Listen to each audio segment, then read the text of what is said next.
영재학교에 대한 오해와 진실을 찐 영재고 출신인 두 분한테 한번 물어보려고 하는데, 어릴 때 부모님이 얘기해 주신 일화로는 막 친구들이랑 너 IQ 뭐 검사했을 때 얼마 나왔냐 이런 얘기나. 또 준비를 해야 된다면 영재고로 간다? 안 간다? 하나, 둘, 셋. 네, 저는 경기과학부 38기 출신, 현재 서울대학교 전기정보공학부 2학년에 재학 중인 정유찬입니다. 경기과학고 38기를 졸업하고 컴퓨터공학부 2, 3학번으로 서울대학교 재학하고 있는 최유찬이라고 합니다. 영재고에 대한 관심이 엄청 뜨겁잖아요. 그래서 이제 영재학교에 대한 오해와 진실을 찐 영재고 출신인 두 분한테 한번 물어보려고 하는데, 이제 가장 궁금해하는 점이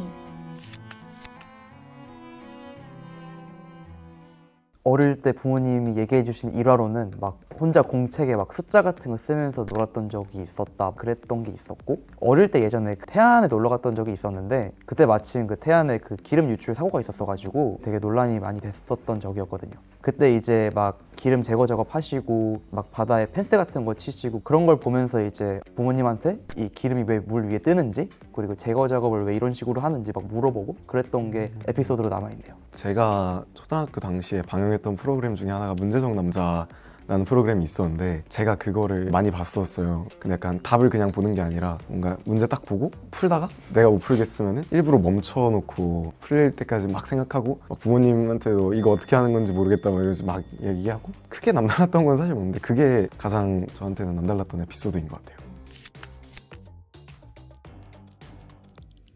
저는 전혀 아니라고 보고요. 오히려 이제 경시 같은 거는 조금 해도 도움이 될 거라고 생각하는데, 주변 친구들을 봐도 고등 선행은 아예 안 하는 친구들이 더 많았던 것 같고, 더군다나 미적분까지는 더더욱 필요 없다고 생각합니다. 배우는 거는 좀 늦게 해도 되는데 문제가 어려워질 수 있는 요소들은 사실 뭔가 새로 배운 개념에 있다기보다는 그 경시 때 공부하던 식을 다룬다던가 약간 이런 능력이 필요한 거라서, 사실 중학교 때쯤에 수학 공부를 하면은 그 능력치가 빠르게 오른다는 생각은 저는 하거든요. 그래서 그때 해야 되는 게 뭔가 새로운 걸 배운다기보다는 그 사고력을 기를 수 있는 거를 집중적으로 하는 시기가 맞지 않을까 해서 오히려 선행을 하는 것보다 경시 쪽을 먼저 하는 게 더 맞지 않을까라고 생각을 합니다. 수학 문제를 풀면서 어떤 아이디어를 내고 문제를 변형하고 혼자 그렇게 이리저리 돌려보는 능력은 조금 단기간의 훈련으로 키우기 어렵다고 생각을 해서, 특히 이제 뇌를 말랑말랑하게 한다고 하잖아요. 초등 저학년 때부터 조금 그런 문제들, 어려운 문제들을 조금 풀어보는 게 그런 훈련이 조금 도움이 되지 않을까 싶습니다. 일단 먼저 44개월 그거부터 얘기하면은, 사실 제 생각에 영재고등학교만 바라보고 44개월은 절대 아니라고 생각을 하고, 근데 그게 아니라 저희 학원에도 별명으로도 뭐 고인물이라고 불릴 정도로 엄청 긴 기간을 준비한 친구가 있었는데, 그 친구도 사실 영재고 갔다가 서울대학교로 다 합격을 했거든요. 그래서 그런 거 보면서 물론 오래 하면 오래 할수록 그 시험 보고 이런 거에 익숙해지니까 멘탈적으로도 잘 잡고 약간 이런 경향이 보이기는 하는데, 근데 사실 그렇지 않은 친구들도 좋은 결과를 많이 만들어내는 걸 보면은 하면 좋으나 그게 필수적이다라고 말하기에는 좀 그런 것 같아요. 저는 오히려 좀 두루두루 공부를 했던 편이다 보니까 더 그렇게 느끼는 것 같은데, 너무 공부 기간이 길어지면 뒤로 갈수록 좀 얻어가는 게 점점 적어지지 않나라고 생각을 하거든요. 너무 오랜 기간 동안 수학과학만 보고 달리다 보면 좀 다른 부분을 좀 놓칠 수 있으니까, 뭐 초등학교 때까지는 여러 가지 뭐 국어, 영어 같은 것들도 열심히 하는 게 더 좋다고 생각합니다.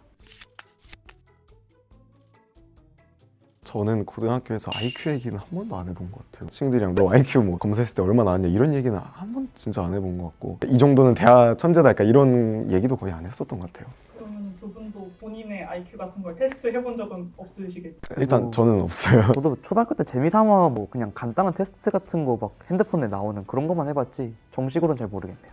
혹시 그 재미로 해본 테스트 얼마 나왔었나요? 좋게 나왔던 것 같긴 한데 정확히 기억은 안 나지만 뭐 좋은 편이었다 정도로 하겠습니다.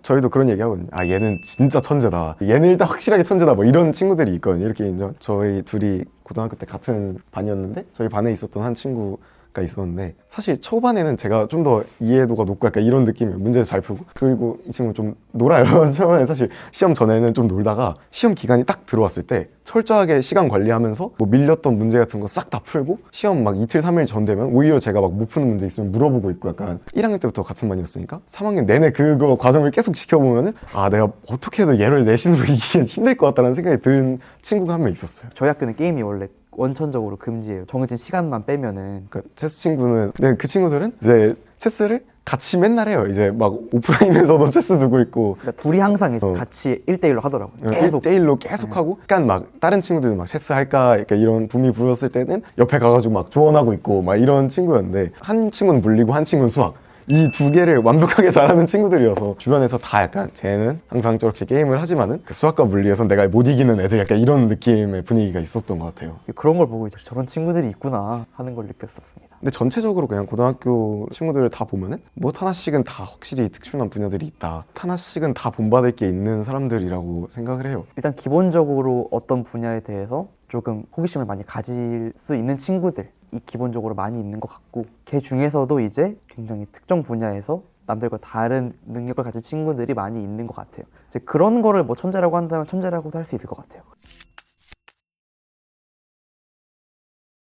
저는 일단 그 학원을 잠깐이나마 다녔었으니까 확실히 도움이 되는 측면은 아무래도 영재고를 준비하는 대다수의 친구들이 그런 쪽을 다니다 보니까 자기 위치 파악이 정확히 된다. 전국 단위로 이제 같은 시험 모의고사를 보는데 아무래도 이제 영재학교들 사이에서도 어느 정도 이제 등수가 있다 보니까 본인의 실력 파악을 좀 잘 해서 본인의 적정 선호를 지원을 할 때 혼자 준비하는 것보다는 그래도 도움이 확실히 되는 것 같고 규모가 좀 크다 보니까 교재 퀄리티라든지 그런 게 좀 이제 영재고에 조금 더 맞게 준비가 되는 측면도 있는 것 같아요. 사실 저는 이렇게 되게 대형 학원을 다닌 건 아니었거든요. 나름 유명하긴 했는데 그렇게 막 사람이 많지는 않은 그 정도의 학원을 다녔는데 어떤 측면을 느꼈냐면 어쨌든 다 같이 문제 푸는 거에 열의가 엄청 많은 친구들이 한 반에 모여 있으면은 그냥 자연스럽게 나도 향상심이랑 경쟁심이 같이 딱 들어오는 환경인 것 같아요. 그래서 그 학생이 공부를 하고자 했을 때 도와줄 수 있는 최고의 환경이라고 생각은 해요. 그래서 뭔가 그거 없이도 물론 잘할 수 있지만 그런 도움이 있으면 훨씬 더 잘할 수 있는 거는 맞는 것 같다고 생각을 해요.